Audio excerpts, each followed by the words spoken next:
बिस्मिल्लाहिर्रहमानिर्रहीम। अस्सलाम वालेकुम। Welcome to the online class of physics second year. तो सेकेंड ईयर आज का हमारा टॉपिक है कैथोड रे ऑसिलोस्कोप, या इसको हम कहते हैं CRO, cathode ray oscilloscope. Cathode ray oscilloscope का नाम जो है ये आप लोगों ने पहले भी सुना था जब हम लोग पोटेंशियोमीटर का टॉपिक पढ़ रहे थे। इसमें हमने बात की थी कि कैथोड रे ऑसिलोस्कोप हमारे पास एक डिवाइस है जो कि वोल्टेज को करेक्टली मेजर करती है। ये जो डिवाइस है ये बेसिकली जो है ये एक high speed graph plotting device है, यानी ये जो इसका मेन पर्पस है ग्राफ प्लॉट करना। High speed graph plotting device है, यानी ये ऐसी क्वांटिटीज़ का ग्राफ प्लॉट करती है जिनका ग्राफ प्लॉट करना मैन्युअली पॉसिबल नहीं है। यानी जिन क्वांटिटीज़ के अंदर वेरिएशन इतनी स्पीडली आती है, इतनी हाई स्पीड के साथ आती है कि उस हाई स्पीड की जो क्वांटिटीज़ हैं उनके जो पॉइंट्स हैं उनको लोकेट करना, उनको फाइंड आउट करना, उनको ड्रॉ करना आसान नहीं होता। ऐसी तमाम क्वांटिटीज़ की जो है ग्राफ्स ड्रॉ करने के लिए हम कैथोड रे ऑसिलोस्कोप को इस्तेमाल करते हैं। जैसे फॉर एग्ज़ाम्पल आपको पता है हमारे घरों में जो इलेक्ट्रिसिटी आती है, जो वापडा हमें प्रोवाइड करता है, वो अल्टरनेटिंग करंट है। ठीक है, अल्टरनेटिंग करंट यानी ऐसी करंट जिसको हम इस तरह के ग्राफ से शो करते हैं, यानी जो अपनी पोलैरिटी को चेंज करती रहती है। तो ये जो वापडा हमें अल्टरनेटिंग करंट प्रोवाइड करता है ना, इसकी फ्रीक्वेंसी होती है 50 हर्ट्ज़। 50 हर्ट्ज़ का क्या मतलब है? फ्रीक्वेंसी का मतलब होता है number of cycles in 1 second. अगर फ्रीक्वेंसी 50 हर्ट्ज़ है तो इसका मतलब है 50 साइकिल्स इन 1 सेकेंड, या आप कह लें कि 50 वाइब्रेशंस इन 1 सेकेंड। एक सेकेंड के अंदर 50 टाइम्स जो करंट है वो अपनी डायरेक्शन को चेंज करती है। अब एक सेकंड में अगर कोई क्वांटिटी 50 टाइम्स आल्टर करेगी, चेंज होगी, तो डेफ़िनेटली वो एक हाई स्पीड के साथ वेरी कर रही है। तो इतनी हाई स्पीड के साथ वेरी करने वाली क्वांटिटीज़ का ग्राफ बनाना मैन्युअली आसान नहीं होता। तो ऐसी क्वांटिटीज़ का ग्राफ बनाने के लिए हम इस्तेमाल करते हैं एक डिवाइस जिसका नाम है कैथोड रे ऑसिलोस्कोप। अब हम देख लेते हैं कि जो कैथोड रे ऑसिलोस्कोप है ये किस प्रिंसिपल के तहत वर्क करती है, इसकी क्या कंस्ट्रक्शन होती है और ये किस तरह वर्क करती है। तो सबसे पहले हम बात करते हैं इसके प्रिंसिपल की। तो जो कैथोड रे ऑसिलोस्कोप है इसमें जो बेसिक प्रिंसिपल इस्तेमाल होता है वो ये है कि जब भी इलेक्ट्रॉन इलेक्ट्रिक फील्ड के पास से गुज़रता है तो इलेक्ट्रिक फील्ड क्या करती है, इलेक्ट्रॉन के स्ट्रेट पाथ को डिफ्लेक्ट कर देती है। यानी अगर हमारे पास 2 मेटल की प्लेट्स हों और उन 2 मेटल प्लेट्स के ऊपर हमने कोई अपोजिट चार्ज जो है वो प्लेस किया हो, तो उसके सेंट्रल पोर्शन में जो है इलेक्ट्रिक फील्ड बन जाएगा। तो इलेक्ट्रिक फील्ड के अंदर से जब इलेक्ट्रॉन गुज़रता है तो इलेक्ट्रॉन का जो पाथ है वो डिफ्लेक्ट हो जाता है। जैसे फ़र्ज़ करें ये हमारे पास एक प्लेट है जिसके ऊपर हम जो है वो पॉजिटिव चार्ज रख देते हैं, और ये हमारे पास एक प्लेट है जिस पे हम नेगेटिव चार्ज रख देते हैं। यहाँ पर जो है इस डायरेक्शन में एक इलेक्ट्रिक फील्ड सेटअप हो गया है और एक इलेक्ट्रॉन हम कंसीडर करते हैं जो कि इस तरह से डाउनवर्ड डायरेक्शन में मूव कर रहा था। आपको पता है इलेक्ट्रॉन जो है वो नेगेटिवली चार्ज होता है। अब ये इलेक्ट्रॉन जैसे ही इस इलेक्ट्रिक फील्ड के अंदर एंटर होगा तो ये इस तरह से अपने स्ट्रेट पाथ को जो है मेंटेन नहीं रख पाएगा, क्योंकि ये वाला जो नेगेटिव चार्ज है ये इस इलेक्ट्रॉन को रिपेल करेगा और ये वाली जो पॉजिटिव प्लेट है ये इस इलेक्ट्रॉन को अट्रैक्ट करेगी और इलेक्ट्रॉन जो है इस तरह से बेंड हो जाएगा टूवर्ड्स पॉजिटिव प्लेट। यानी इसका जो स्ट्रेट पाथ है अब वो बेंड हो गया है। तो जब इलेक्ट्रॉन जो है इलेक्ट्रिक फील्ड के अंदर एंटर होता है तो इलेक्ट्रिक फील्ड जो है इसके पाथ को डिफ्लेक्ट कर देती है। ये वाला जो प्रिंसिपल है ये हमने इस्तेमाल करना है कैथोड रे ऑसिलोस्कोप में। अब हम देख लेते हैं कि कैथोड रे ऑसिलोस्कोप की कंस्ट्रक्शन क्या है, यानी ये किन पार्ट्स किससे मिलकर बनती है। तो कैथोड रे ऑसिलोस्कोप का जो सबसे पहला पार्ट है दैट इज़ इलेक्ट्रॉन गन। अब इलेक्ट्रॉन गन में क्या क्या है, किस चीज़ को हम इलेक्ट्रॉन गन बोलते हैं। इलेक्ट्रॉन गन जो है इसके अंदर हमारे पास एक फ़िलामेंट होता है। फ़िलामेंट जिस तरह से हमारे जो 100 वाट के बल्ब्स हैं ना उनमें जो इस तरह से फ़िलामेंट लगा होता है, इस तरह से एक फ़िलामेंट होता है, ठीक है। और इस फ़िलामेंट को हम जो है कोई हाई वोल्टेज प्रोवाइड करते हैं, जिसकी वजह से यहाँ से हीट पैदा होती है, और ये हीट जो है इसके आगे हमने एक और डिवाइस लगाई होती है, एक और प्लेट लगाई होती है, जिसको हम कहते हैं कैथोड। तो ये जो हीटेड फ़िलामेंट है ये इस कैथोड को हीट अप करता है और इसमें से इलेक्ट्रॉन्स निकलते हैं, ठीक है। कैथोड आपको पता है इलेक्ट्रॉन्स के लिए, इस डिवाइस का नाम भी कैथोड रे ऑसिलोस्कोप इसलिए है क्योंकि जो इलेक्ट्रॉन्स है ना उनको पहले कैथोड रेज कहा जाता था। तो इस डिवाइस के अंदर जो है इलेक्ट्रॉन को इस्तेमाल किया जाता है ग्राफ प्लॉट करने के लिए, या फिर जो हमारे पास फाइनल ग्राफ की इमेज आती है उसको शो करने के लिए। तो इसलिए हम इस डिवाइस को कैथोड रे ऑसिलोस्कोप कहते हैं। तो इसमें जो है हाईली वोल्टेज अप्लाई किया जाता है फ़िलामेंट को, और फ़िलामेंट से जो है वो इलेक्ट्रॉन जो फ़िलामेंट है वो हीट अप होता है और कैथोड में से जो है इलेक्ट्रॉन्स निकलते हैं। अब ये जो इलेक्ट्रॉन्स निकलते हैं इनको जो है आगे से पास करवाया जाता है एक और प्लेट में से, जिसमें एक नैरो सा ओपनिंग होती है, और ये वाली जो हमारी नेक्स्ट प्लेट है इसको हम कहते हैं ग्रिड। ये देखें यहाँ पर ये अरेंजमेंट बनी हुई है, ये हीटेड फिलामेंट है जिसके आगे कैथोड है जहाँ से इलेक्ट्रॉन निकलेंगे, और उसके आगे जो है हमने एक ग्रिड लगाया हुआ है, ठीक है। और इसके बाद इस ग्रिड में से इलेक्ट्रॉन्स निकलते हैं और फर्दर हमने 3 एनोड्स लगाए हुए हैं, A1 A2 A3, यानी थोड़े थोड़े फासले पर हमने 3 एनोड्स लगाए हुए हैं। और आपको पता है कि एनोड के ऊपर होता है पॉजिटिव चार्ज। तो यहाँ से लेकर फिलामेंट से लेकर A3 तक इतना जो पोर्शन है, इतने हिस्से को हम कहते हैं इलेक्ट्रॉन गन। ठीक हो गया। इलेक्ट्रॉन गन यानी कि मुश्तमिल है फिलामेंट पे, कैथोड पे, ग्रिड पे और 3 एनोड्स पे। तो इतना जो हमारी अरेंजमेंट आ जाएगी इसको हम कहते हैं इलेक्ट्रॉन गन। अब इसमें आप देखिए फिलामेंट का हमें पता है ये क्या होता है। इसके साथ हम जो है बैटरी को कनेक्ट करते हैं, यहाँ से इलेक्ट्रॉन्स निकलते हैं, कैथोड से इलेक्ट्रॉन्स जो है वो निकलते हैं। और ग्रिड जो है ये हमारे लिए एक नई चीज़ है। तो हम देख लेते हैं कि ग्रिड क्या होती है और ग्रिड का क्या काम है। ये जो हमने ग्रिड प्लेट लगाई होती है ना, इसके ऊपर हमने नेगेटिव पोटेंशियल दिया होता है, ठीक है। ग्रिड जो है ये नेगेटिवली पोटेंशियल्ड प्लेट है। अब जो कैथोड है यहाँ से जो इलेक्ट्रॉन्स निकलेंगे वो ग्रिड से होते हुए आगे की तरफ मूव करेंगे, लेकिन ग्रिड को हमने किया हुआ है नेगेटिवली चार्ज्ड, जिससे क्या होगा कि जो इलेक्ट्रॉन्स हैं वो इस ग्रिड से रिपेल होंगे, और जब रिपेल होंगे तो ग्रिड इनको बाहर नहीं निकलने देगा। तो इससे ये होता है कि जितना हमारा ग्रिड का पोटेंशियल नेगेटिव होता है, जितना मोर नेगेटिव हम इसको करेंगे उतने ही ज़्यादा नंबर ऑफ़ इलेक्ट्रॉन्स रिपेल होंगे, और बहुत कम नंबर ऑफ़ इलेक्ट्रॉन्स ऐसे होंगे जो यहाँ से गुज़र पाएंगे जिनका पोटेंशियल जो है इस ग्रिड के पोटेंशियल से ज़्यादा होगा, ठीक है, ग्रिड के नेगेटिव पोटेंशियल से ज़्यादा होगा। अब हमारे पास यहाँ पर जो फाइनल इमेज आती है ग्राफ की इस स्क्रीन के ऊपर, वो बेसिकली नंबर ऑफ़ इलेक्ट्रॉन्स की मदद से आती है, यानी जितने ज़्यादा इलेक्ट्रॉन्स होंगे उतना ही हमारे पास ब्राइटर इमेज आएगा, और जितने कम नंबर ऑफ़ इलेक्ट्रॉन्स होंगे उतना जो है डिम इमेज आएगा। तो ग्रिड जो है ये नंबर ऑफ़ इलेक्ट्रॉन्स को कंट्रोल करता है, और नंबर ऑफ़ इलेक्ट्रॉन्स को कंट्रोल करना, या हम कह सकते हैं कि जो हमारा स्पॉट आता है स्क्रीन के ऊपर या जो हमारा ग्राफ आता है स्क्रीन के ऊपर, ये इसकी ब्राइटनेस को कंट्रोल करता है। कि अगर हम ग्रिड का पोटेंशियल कम नेगेटिव करते हैं, यानी इसकी नेगेटिविटी को रिड्यूस कर देते हैं, तो मैक्सिमम नंबर ऑफ़ इलेक्ट्रॉन्स इसमें से पास आउट हो जाएंगे, क्योंकि उनको कम जो है वो अपोजिशन मिलेगी, कम रिपेलेंट फोर्स जो है वो उनको सामना करना पड़ेगा उसका। तो मैक्सिमम इलेक्ट्रॉन जब गुजर जाएंगे तो ज़्यादा नंबर ऑफ़ इलेक्ट्रॉन्स का मतलब है ज़्यादा bright graph, come number of electrons का मतलब है कम ब्राइट ग्राफ। तो अगर हम ग्रिड के पोटेंशियल को बहुत ज़्यादा नेगेटिव कर देते हैं तो मैक्सिमम इलेक्ट्रॉन जो है वो रिपेल हो जाएंगे और वो इस ग्रिड में से गुजर ही नहीं पाएंगे। सिर्फ चंद इलेक्ट्रॉन जो हैं वो इस ग्रिड में से गुज़र पाएंगे और गुज़र कर जो है वो स्क्रीन के ऊपर हमें ग्राफ शो कर देंगे।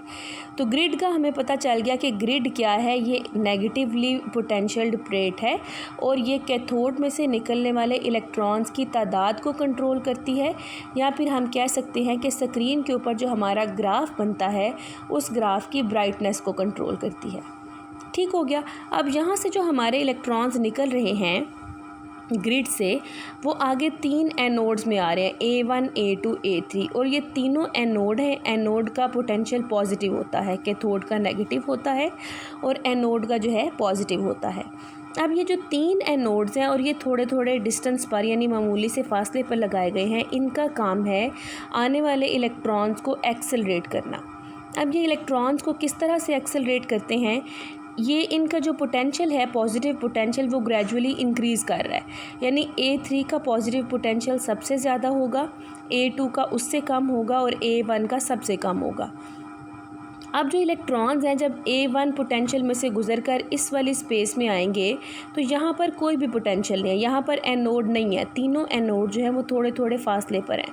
तो जब वो एक एनोड में से गुजरेंगे तो सेकंड एनोड का पॉजिटिव पोटेंशियल चूँकि पहले एनोड की निस्बत ज़्यादा फोर्सफुल है या ज़्यादा है, तो वो क्या करेगा, इन इलेक्ट्रॉन्स को अपनी तरफ अट्रैक्ट कर लेगा विद अ हैवी फोर्स, और इलेक्ट्रॉन जो है वो पहले से ज़्यादा स्पीड के साथ सेकंड एनोड की तरफ आएंगे और अपने इनर्शिया की वजह से वो यहाँ से गुजरते हुए इस वाली खाली स्पेस में आ जाएंगे। और जब वो यहाँ पर आएंगे तो अगेन क्या होगा, जो A3 है इसका पॉजिटिव पोटेंशियल A2 से भी ज़्यादा स्ट्रॉन्ग है, तो ये इलेक्ट्रॉन्स को एक हैवियर फोर्स के साथ अपनी तरफ अट्रैक्ट करेंगे। तो इलेक्ट्रॉन जो है पहले से ज़्यादा एक्सेलरेट होते हुए A3 की तरफ आएंगे, और जब इलेक्ट्रॉन्स यहाँ से A3 से बाहर निकलेंगे तो उनकी जो स्पीड है वो A1 में एंटर होने वाली स्पीड की निस्बत काफ़ी ज़्यादा होगी, क्योंकि इन एनोड्स के जो पोटेंशियल्स हैं इन्होंने इलेक्ट्रॉन्स को अट्रैक्ट किया, जिसकी वजह से इलेक्ट्रॉन्स जो हैं वो एक्सेलरेट होते हुए इन एनोड से बाहर आ गए। तो इतनी थी हमारी इलेक्ट्रॉन गन। उसके बाद हमारे पास 2 तरह की यहाँ पर डिफ्लेक्शन प्लेट्स होती हैं। एक प्लेट जो है, जो ये पहले हमने बनाई हुई है, इनको हम कहते हैं एक्स प्लेट्स, और दूसरी को हम कहते हैं वाई प्लेट्स। एक्स प्लेट्स क्या करती हैं, इलेक्ट्रॉन बीम को एक्स एक्सिस में डिफ्लेक्ट करती हैं, और वाई प्लेट्स क्या करती हैं, इलेक्ट्रॉन बीम को वाई एक्सिस में डिफ्लेक्ट करती हैं। तो इलेक्ट्रॉन गन का भी हमें पता चल गया, ग्रिड भी हमने देख लिया, और डिफ्लेक्टिंग प्लेट्स भी हमने देख लिया कि हमारी जो कैथोड रे ऑसिलोस्कोप है इसमें 2 तरह की डिफ्लेक्टिंग प्लेट्स हैं। एक को हम कहते हैं एक्स डिफ्लेक्टिंग प्लेट्स, जो कि इलेक्ट्रॉन के बीम को एक्स एक्सिस में डिफ्लेक्ट करती हैं, और दूसरे को हम कहते हैं वाई डिफ्लेक्टिंग प्लेट्स, जो कि इलेक्ट्रॉन के बीम को वाई एक्सिस में डिफ्लेक्ट करती हैं। उसके बाद नेक्स्ट है जी स्वीप और time based generator. Time based generator या स्वीप क्या है, ये बेसिकली हमारी कैथोड रे ऑसिलोस्कोप के अंदर हमने एक बिल्ट इन बैटरी अप्लाई की होती है, एक बिल्ट इन वोल्टेज जो है अप्लाई किया होता है, जिसका जो है एक सिग्नल इसके पास ऑलरेडी मौजूद होता है, चाहे हमने कोई भी एक्सटर्नल सिग्नल ना लगाया हो। कैथोड रे ऑसिलोस्कोप क्या करती है, हम जो इसके ऊपर सिग्नल अप्लाई करते हैं, जैसे कि हमने सपोज़ करंट का सिग्नल अप्लाई किया या वोल्टेज का सिग्नल अप्लाई किया, तो ये हमें उसका ग्राफ स्क्रीन के ऊपर बनाकर दिखा देती है। लेकिन अगर हमने कोई भी सिग्नल अप्लाई नहीं किया हुआ और हम कैथोड रे ऑसिलोस्कोप को ऑन करते हैं, तो हम देखते हैं कि हमें इस तरह का ग्राफ उसकी स्क्रीन के ऊपर मिलता है। और ये ग्राफ हमें क्यों मिलता है, किस वजह से मिलता है, क्योंकि हमने कैथोड रे ऑसिलोस्कोप के अंदर एक्स प्लेट्स के इर्द गिर्द ऑलरेडी जो है एक सिग्नल अप्लाई किया होता है, जो कि आप कह लेंगे CRO की इंटरनल डिज़ाइन के अंदर जो है, इसकी इंटरनल कंस्ट्रक्शन के अंदर हमने जो है एक वोल्टेज सिग्नल अप्लाई किया होता है, जिसको हम कहते हैं सॉटूथ वोल्टेज, या फिर इसका नाम हम टाइम बेस्ड जनरेटर रखते हैं। तो सॉटूथ वोल्टेज किस तरह का होता है कि इसकी जो वोल्टेज की वैल्यू है वो एकदम राइज़ होती है और अपनी मैक्सिमम वैल्यू पे जाती है, और फिर जो है ग्रेजुअली नहीं नीचे आती, एकदम से 0 पे चली जाती है, फिर जो है वो आहिस्ता आहिस्ता अपनी मैक्सिमम वैल्यू पे जाती है, फिर एकदम से 0 हो जाती है, फिर अपनी मैक्सिमम वैल्यू पे और फिर 0 पे। और ये जो है जिस तरह से आरी के धंधे होते हैं ना, उस तरह की ये शेप बन गई है, इसलिए हम इसको कहते हैं सॉटूथ वोल्टेज। तो अगर हमने कोई भी सिग्नल अप्लाई ना किया हो और हम अपनी कैथोड रे ऑसिलोस्कोप को ऑन करें, तो हमें उसकी स्क्रीन के ऊपर ये वाला जो है ग्राफ मिल जाएगा, जिसको हम टाइम बेस्ड जनरेटर कहते हैं, और इसको हम एज अ टाइम यूज़ करते हैं, क्योंकि जो ग्राफ हम बनाते हैं ना उसके 2 एक्सिस होते हैं, आपको पता है 2 एक्सिस के दरमियान जो है ग्राफ बनता है 2 डायमेंशनल। तो जो उसकी टाइम एक्सिस है उसके लिए हम ये वाला सिग्नल यूज़ करते हैं, और जो एक्स एक्सिस के ऊपर और वाई एक्सिस के ऊपर हम उसका जो सिग्नल हमने एक्सटर्नल अप्लाई किया होता है, जिसको हमने फाइंड आउट करना होता है कि क्या ग्राफ की शेप है, या और भी हम जो भी क्वांटिटीज़ उसमें से फाइंड आउट करते हैं, तो वो हम वाई एक्सिस पर अप्लाई करते हैं, क्योंकि एक्स एक्सिस के ऊपर हमने इसका डिफ़ॉल्ट सिग्नल अप्लाई किया हुआ है। अब देखिए हम क्या करते हैं, जो हमारी वाई प्लेट्स हैं इनके इर्द गिर्द हम साइनोसाइडल वोल्टेज अप्लाई कर देते हैं। तो अब हम जब अपनी कैथोड रे ऑसिलोस्कोप को ऑन करेंगे तो हमें ये वाला साइनोसाइडल सिग्नल मिल जाएगा। ये जो सिग्नल होता है ना इस तरह का, इसको हम साइनोसाइडल सिग्नल बोलते हैं। अब ये जो हमें साइनोसाइडल सिग्नल स्क्रीन के ऊपर मिलता है वो हमें इस तरह से स्टेशनरी नहीं नज़र आता, यानी रुका हुआ नहीं नज़र आता। ये साइनोसाइडल सिग्नल मुसलसल चल रहा होता है, यानी आपको इसकी रुका हुआ नहीं नज़र आएगा, ये चलता जा रहा होगा, चलता जा रहा होगा। तो अगर आपको इस सिग्नल से इसकी फ़ीचर्स फाइंड आउट करने हैं, फ़ीचर्स फाइंड आउट करने से मुराद मेरी ये है, फ़र्ज़ करो कि हम इस सिग्नल की वेवलेंथ फाइंड आउट करना चाहते हैं कि कितनी है, या हम इसका टाइम पीरियड फाइंड आउट करना चाहते हैं, या हम इसकी पीक वैल्यू फाइंड आउट करना चाहते हैं, तो उस सब के लिए ज़रूरी है कि ये सिग्नल स्टेशनरी हो। अगर ये सिग्नल चल रहा होगा तो हमारे लिए मुमकिन नहीं होगा कि हम इसकी चीज़ों को आसानी से फाइंड आउट कर सकें। तो ज़रूरी ये होता है कि हम अपने सिग्नल को स्टॉप करें, स्टेशनरी कर सकें। और स्टेशनरी करने के लिए हम अपनी सीआरओ के ऊपर, कैथोड रे ऑसिलोस्कोप के ऊपर कंट्रोल बटन्स लगाते हैं जिनको हम कहते हैं सिंक्रोनाइजेशन कंट्रोल्स। और सिंक्रोनाइजेशन कंट्रोल्स क्या करते हैं, जो सीआरओ के दो सिग्नल्स हैं उन दोनों सिग्नल्स के टाइम पीरियड को मैच करते हैं। अब दो सिग्नल कौन से हैं, एक तो ये वाला साटूथ वोल्टेज जो कि इसका इंटरनल डिफ़ॉल्ट सिग्नल है, और दूसरा जो हमने वाई प्लेट के इर्द गिर्द साइनोसाइडल वोल्टेज अप्लाई किया था। इन दोनों सिग्नल्स का जो है टाइम पीरियड को सेम करवाया जाता है, मैच करवाया जाता है बाय सिंक्रोनाइजेशन कंट्रोल। और इस प्रोसेस को भी हम कहते हैं सिंक्रोनाइजेशन प्रोसेस, जिसके ज़रिए हम दो सिग्नल्स के जो है सिग्नल्स हैं, जो दो सिग्नल्स की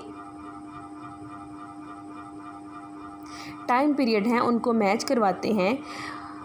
उस प्रोसेस को हम कहते हैं सिंक्रोनाइजेशन। और जब दोनों सिग्नल्स के जो टाइम पीरियड हैं वो मैच हो जाते हैं तो हमारी जो स्क्रीन के ऊपर हमें ग्राफ नज़र आ रहा होता है वो स्टिल हो जाता है, वो स्टेशनरी हो जाता है। और जब ये एक बार स्टेशनरी हो गया तो हम इसकी जो है सारी करैक्टरिस्टिक्स फाइंड आउट कर सकते हैं।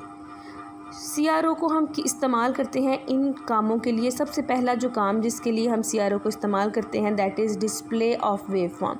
यानी हमें नहीं पता कि हमने जो पर्टिकुलर सिग्नल अप्लाई किया है वाई प्लेट के ऊपर उसकी सिग्नल की क्या शेप है। अगर तो हमने साइनोसाइडल अप्लाई किया हुआ है तो इस तरह का आ जाएगा। इसके अलावा भी हमारे पास वेव फॉर्म्स कई तरह की हो सकती हैं, जैसे कि ये एक देखिए मैं आपको स्क्वायर वेव फॉर्म बनाकर दिखाती हूँ। अब मैंने जो है वाई प्लेट के ऊपर जो सिग्नल अप्लाई किया है मुझे नहीं पता कि उसकी वेव फॉर्म किस तरह की है। तो अगर मैं इसको सीआरओ के साथ कनेक्ट करके इसको ऑन करूँगी और इस तरह की जो है शेप स्क्रीन के ऊपर आ जाएगी तो मैं कहूँगी कि मैंने इस वक्त स्क्वायर सिग्नल अप्लाई किया हुआ है। तो सीआरओ को हम इस्तेमाल करते हैं वेव फॉर्म को डिस्प्ले करने के लिए। उसके बाद इसको हम इस्तेमाल करते हैं इंफॉर्मेशन को कलेक्ट करने के लिए फ्रॉम वेव फॉर्म। जैसे कि ये हमारे पास वेव फॉर्म आ गई है, हम क्या करते हैं इसको सिंक्रोनाइज़ करके स्टिल कर लेते हैं। और स्टिल करने के बाद हम जो है इसमें से इंफॉर्मेशन कलेक्ट कर सकते हैं। इंफॉर्मेशन अब हम क्या क्या कलेक्ट कर सकते हैं, हम इसकी वोल्टेज फाइंड आउट कर सकते हैं, हम टाइम पीरियड फाइंड आउट कर सकते हैं, हम फेज़ डिफरेंस फाइंड आउट कर सकते हैं। वोल्टेज जो है हम किस तरह से फाइंड आउट कर सकते हैं कि अगर हमारा ये सिग्नल जो है स्टेशनरी हो गया है तो हम इसके जो एक्स एक्सिस का 0 पॉइंट है वहाँ से लेकर इसकी पीक वैल्यू तक या जो इसकी मैक्सिमम हाइट है इसको कैलकुलेट कर लेंगे या मेजर कर लेंगे तो ये हमारे पास वोल्टेज की पीक वैल्यू हो जाएगी अगर ये वोल्टेज का ग्राफ है तो। उसके बाद हम इसका टाइम पीरियड भी फाइंड आउट कर सकते हैं, हम अपने इस सिग्नल की फ्रीक्वेंसी भी फाइंड आउट कर सकते हैं, हम इसकी वेवलेंथ भी फाइंड आउट कर सकते हैं। तो हम जो है इस सिग्नल से बहुत सारी इन्फॉर्मेशन कलेक्ट कर सकते हैं। उसके बाद लास्ट है फेज़ डिफरेंस। फेज़ डिफरेंस की बात तब आती है जब हमारे पास दो वेव्स होती हैं। तो एट अ टाइम अगर हमारे पास दो सिग्नल्स हों और उनको जो है हम सीआरओ के ऊपर प्लॉट करें, सीआरओ के ऊपर जो है उनका इमेज देखें तो इन दोनों सिग्नल्स के दरमियान जो एंगल का डिफरेंस है, फेज़ का डिफरेंस है, उसको भी हम फाइंड आउट कर सकते हैं।